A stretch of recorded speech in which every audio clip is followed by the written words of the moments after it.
भारत के देशवासियों, अपने सेना को 56 इंच का कर लीजिए और मोदी जी को 24 लाख तोपों का सलामी दीजिए, क्योंकि हमारे देश में हुआ ही इतना बड़ा बात है। जानते हैं, दिवाली के दिन अयोध्या में 24 लाख दिया जला, जो कि अपना रिकॉर्ड खुद तोड़ दिया अयोध्या वासियों ने। पता है कैसे? पिछले साल राम मंदिर पे अयोध्या में 15,74,000 दिए जले थे और इस साल 24 लाख दिए जले हैं।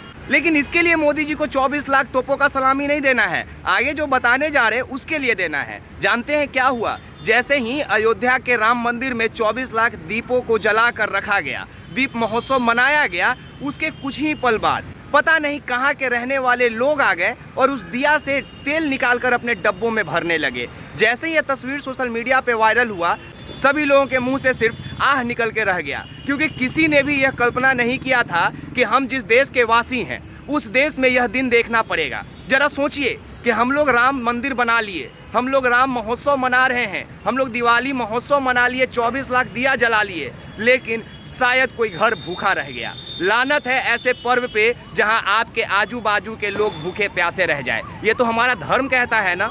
फिर सोचिए कि आखिर अयोध्या के उन दलित लोगों की वास्तविक स्थिति अभी क्या होगी, आखिर क्या मजबूरी रही होगी कि वो लोग दिया से तेल चुरा रहे हैं। जानते हैं, सोशल मीडिया पे जिसने भी इस तस्वीर को देखा, जिसमें एक पुलिसकर्मी निशब्द एक बच्ची को मात्र इसलिए एक टुक निहार रहा है क्योंकि उसको समझ में नहीं आ रहा है कि इसके ऊपर हम कौन सा धारा लगा के इसको गिरफ्तार करें। क्या 420 लगाए कि ये सरकारी दिया में से तेल चुरा रही है, या मात्र खड़ा होकर हम यह तमाशा देखें? क्योंकि उस पुलिसकर्मी के पास कोई जवाब, कोई सवाल नहीं था। लेकिन मेरे पास ढेर सारा सवाल है। लेकिन उससे पहले इन तस्वीरों को देखिए, जिसमें अमित शाह, जिसमें रवि किशन, जिसमें बीजेपी के बड़े बड़े नेता लोग दलितों के घर में बैठकर खाना खा रहे हैं। और जानते हैं, 2024 का लोकसभा चुनाव जैसे जैसे नज़दीक आएगा ना, वैसे वैसे ये नेता लोग आपको दलितों के घर में खाना खाते हुए नजर आएंगे। लेकिन जब ध्यान से देखिएगा तो आप पाइएगा कि जितने नेता लोग दलितों के घर में खाना खाने गए हैं, उन सब के आगे जो प्लेट लगा हुआ है ना, वो प्लेट दलितों के यहाँ का नहीं है। या तो वो कागज़ और थर्माकोल के बने हुए प्लेट में खाना खा रहे होते हैं, या फिर अपने घर से अपने गाड़ी में लेके गए स्टील के प्लेट में, पर वो दलितों के बर्तन में खाना नहीं खाते हैं साहब। तो इस बार जब ये नेता लोग आपके दरवाजे पे जाएं और दलित के हितैषी बनने का कोशिश करें, तो उनको यही तस्वीर दिखाइएगा कि देखिए ना, क्या इस तेल का बना हुआ खाना आपके सामने हम रखेंगे, आपको परोसेंगे तो आप खाएंगे, और अगर आप नहीं खाएंगे तो फिर दलितों के हितैषी बनने का हक आपके पास नहीं है सरकार। और सोचिए कि हम जिस देश में रह रहे हैं उस देश में भूखमरी, बेरोजगारी, महंगाई अपने चरम सीमा पे है, रोज नया रिकॉर्ड बना रहा है। लेकिन हमारा देश क्या नया रिकॉर्ड बनाया कि पिछले साल रामलला के मंदिर में 15,74,000 दिया जला, तो इस बार 24 लाख जल गया। तो इसीलिए बोल रहे हैं कि नरेंद्र मोदी जी को 56 इंच का सीना करके 24 लाख दियों का सलामी दीजिए, क्योंकि उनको पता चलना चाहिए कि आप जो दूर का ढोल सुहावन लागे वाला कहावत को चरितार्थ कर रहे हैं ना महोदय, वो धरातल पे वास्तविकता में नहीं है। उनको बताइए कि आप जो 24 लाख दियों में तेल डालकर गए थे, उस दिया के तेल को कोई गरीब अपने घर में छौंक लगाने के लिए लेके गया है। हो सकता है कि उस तेल को वो डब्बे में बंद करके बाजार में जाकर बेच दे और उससे चावल और आटा खरीद के लाए, लेकिन हम लोग दीप महोत्सव मनाएंगे। कहते हैं हमारे धर्म में कि अगर आपके घर कोई पर्व है और आपका पड़ोसी भूखा है, तो आपको पर्व मनाने का कोई हक नहीं, खुशियां मनाने का कोई हक नहीं, क्योंकि खुशियां बांट के बनाई जाती है।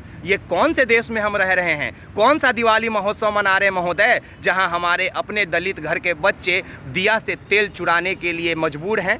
क्या इसी देश का हमने कल्पना किया था? ये वही लोग हैं ना महोदय, जिसको प्रधानमंत्री ने हवाई जहाज में बिठाने का कसम खाया था। लेकिन देखिए ना, वो तो मंदिर के पास इसलिए बैठा है कि कैसे कोई दिया में तेल जला के जाए और हम उस तेल को अपने घर लेकर जाएं। ये तो वही बात हो गया ना महोदय कि चिराग तले अंधेरा। पूरे देश में ये शोर हो गया कि भारत ने एक नया विश्व रिकॉर्ड बना लिया। सबसे पहले तो अयोध्या में राम मंदिर बना लिया, रामलला को जनवरी में वहाँ पे बिठाया जाएगा, वहाँ पूजा किया जाएगा, और इस खुशी में जो दिवाली मनाई गई 2023 की, उसमें 24 लाख दिए जले और ये पूरे देश ने सुना। और साथ ही उस तस्वीर को भी सभी देशवासियों ने देखा कि कैसे छोटे छोटे बच्चे, कैसे गरीब घर के दलित घर की महिलाएं दिया से तेल चुरा रही हैं। तो बताइए ना, हमारा देश कितना विकसित हुआ। और क्या इसके लिए हमारे देश के प्रधानमंत्री को तोपों की सलामी नहीं मिलनी चाहिए? मिलनी चाहिए। उनको पता होना चाहिए कि आपने हमारे देश को कितने गर्त में ढकेल दिया। उनको पता होना चाहिए कि कैसे आप दलितों के घर में जाएंगे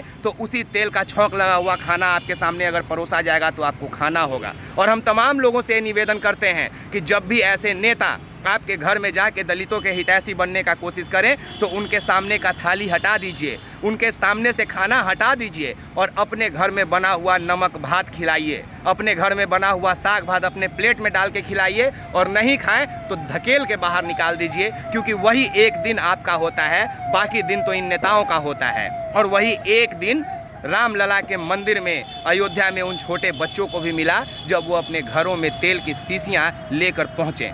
जानते हैं, चोरी का तेल, रामलला का तेल, वो तेल जिससे यह देश जगमगा रहा था, लेकिन उस तेल में, उस दिए में इतनी ताकत नहीं थी कि वो हमारे घर के दलित बच्चों को खुशहाल कर सके। बताइए ना, उसका दिवाली कैसे मना होगा? यह आम सवाल है आम लोगों के लिए। एक बात बताएं, नरेंद्र मोदी हमारे भारतीय लोगों को छोड़ के बहुत दूर जा चुके हैं, इतना दूर कि वो गरीबों को, हवाई चप्पल वालों को एरोप्लेन में बिठाने का सपना दिखाते हैं, लेकिन धरातल पे कुछ नहीं कर पाते हैं। तो ये दिन अगर आपको बदलना है तो 2024 में आपको याद रखना होगा इन बातों को, कि कैसे रामलला के मंदिर से दिया के तेल को ले जाकर कोई गरीब अपने घर में खाना बनाया था। और उसके बाद जब ये दलितों के हितैषी बनने आपके घर आए तो जवाब तैयार रखिए।